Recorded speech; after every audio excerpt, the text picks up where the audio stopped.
આગળ વાત કરીએ સમાચારમાં બનાસકાંઠામાંથી વધુ એક લાંચિયો કર્મચારી ઝડપાયો છે। પાલનપુર સિટી ટ્રાફિકમાં હેડ કોન્સ્ટેબલ તરીકે ફરજ બજાવતો દિલીપ સોલંકી કે જે ટોઈંગ કરેલી બાઇક છોડાવવા બદલ બાઇક ચાલક પાસે લાંચ માંગતો હતો। હેડ કોન્સ્ટેબલ બાઇક છોડાવવા બદલ 300 રૂપિયાની લાંચ માંગી હતી। લાંચ માંગવા બદલ હેડ કોન્સ્ટેબલ દિલીપ સોલંકી સહિત ટોઈંગ તેમજ રોજમદાર નારણ પરમારની સામે કડક કાર્યવાહી હાથ ધરવામાં આવી છે।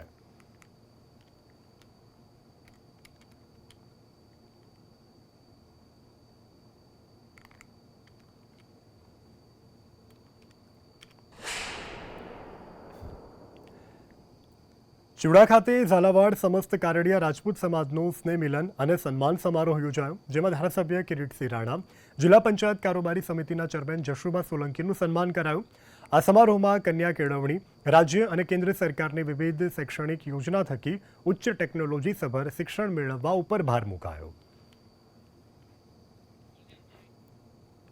તો સમાજ કઈ રીતે શિક્ષિત બને, સમાજ કઈ રીતે આગળ આવે, કેન્દ્ર સરકાર અને રાજ્ય સરકાર શિક્ષણની પાછળ જે સહાય આપે છે તે સમાજના દરેક નાગરિક સુધી કઈ રીતે પહોંચાડી શકાય તેને લઈ મહત્વનું નિવેદન કરવામાં આવ્યું હતું।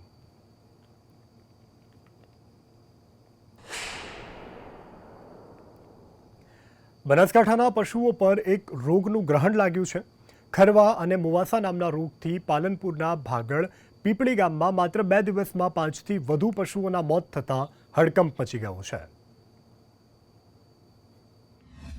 આ ખરવાનો રોગ છે, એના માટે મોઢામાં ચોદીઓ પડી જાય, એના લીધે ખાતી નહીં।